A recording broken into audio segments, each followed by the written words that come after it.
అక్కడ ఏం లేదండి. లేడీస్ అయితే ఇటు, జెంట్స్ అయితే అటు. ఏదన్నా విఐపి అనుకుంటే అవతల సైడ్కి వెళ్ళండి, అటువైపు. ఇక్కడ దారి లేదు, అదంతా తిరిగేసి రావాలి అటువైపు. ఉదయం నుంచి ఖాళీగా ఉన్నాను, ఇప్పుడు ఫ్లోటింగ్ వచ్చింది. ఇప్పుడు వచ్చింది, రెడీ రావద్దా? ఉదయం కలిసి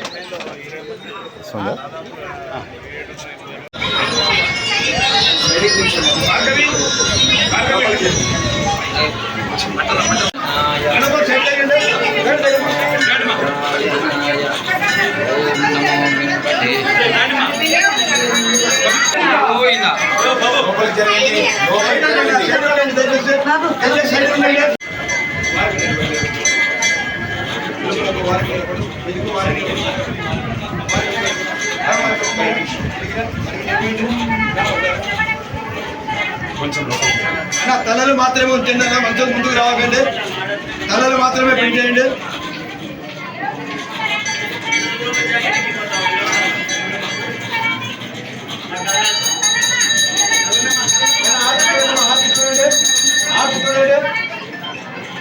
ముందు జరగమ్మా, ముందు జరగండి, ముందు జరగ.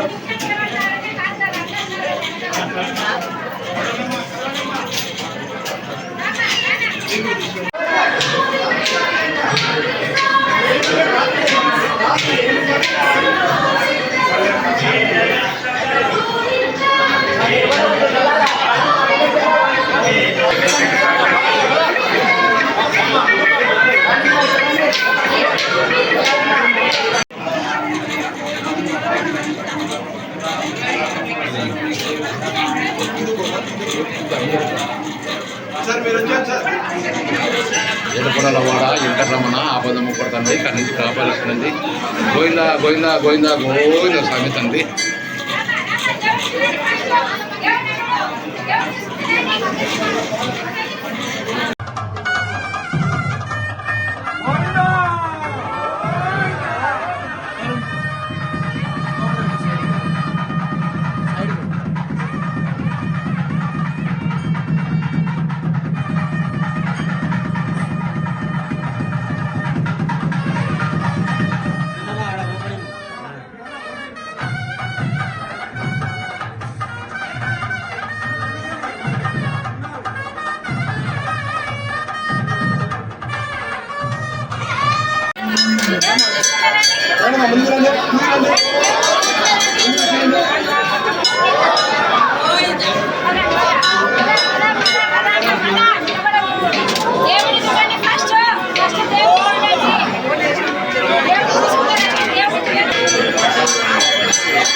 పరిపూర్ణ గుణార్ణవాయ విశ్వోదయ స్థితిలయో నియతిప్రదాయ జ్ఞానప్రదాయ విబుధా స్వర సౌఖ్య దుఃఖ సత్కారణాయ వితతాయ నమో నమస్తే.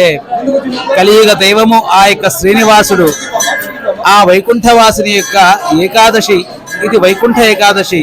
ఈ యొక్క వైకుంఠ ఏకాదశి పర్వదినం అటువంటిది దేవతల యొక్క ఉషకాలము, మనము పూజ చేసే ఉషకాలము రెండు ఏకకాలం అవుతుంది. కాబట్టి ఈ యొక్క వైకుంఠ ఏకాదశి ప్రత్యేకంగా ధనుర్మాసంలో వచ్చే ఈ ఏకాదశి, శుక్లపక్షంలో వచ్చే ఈ ఏకాదశి చాలా అత్యంత పవిత్రమైనటువంటి ఏకాదశి అని చెప్పేసి ఆ విధంగా ఈ యొక్క ఏకాదశి రోజున ఎవరైతే భగవద్ ధ్యానము చేస్తారో, భగవంతుని యొక్క పూజా పునస్కారాలు చేస్తారో, మరియు ఉపవాస దీక్షతో ఎవరైతే భగవంతుని వద్ద వాసం చేస్తారో వారికి ఆ యొక్క భగవంతుడి యొక్క అనుగ్రహం ద్వారా వైకుంఠ ప్రాప్తి అవుతుంది అని చెప్పే పురాణోక్తి. కాబట్టి ఈ రోజున ఎవరైతే వైకుంఠ ద్వారం ద్వారా ఆ యొక్క స్వామిని దర్శిస్తారో వారికంతా కూడా ఆ యొక్క విష్ణు కైవల్యం దొరుకుతుంది అని చెప్పేసి చెప్తున్నారు. ఓం నమో వెంకటేశాయ, హరే నమః.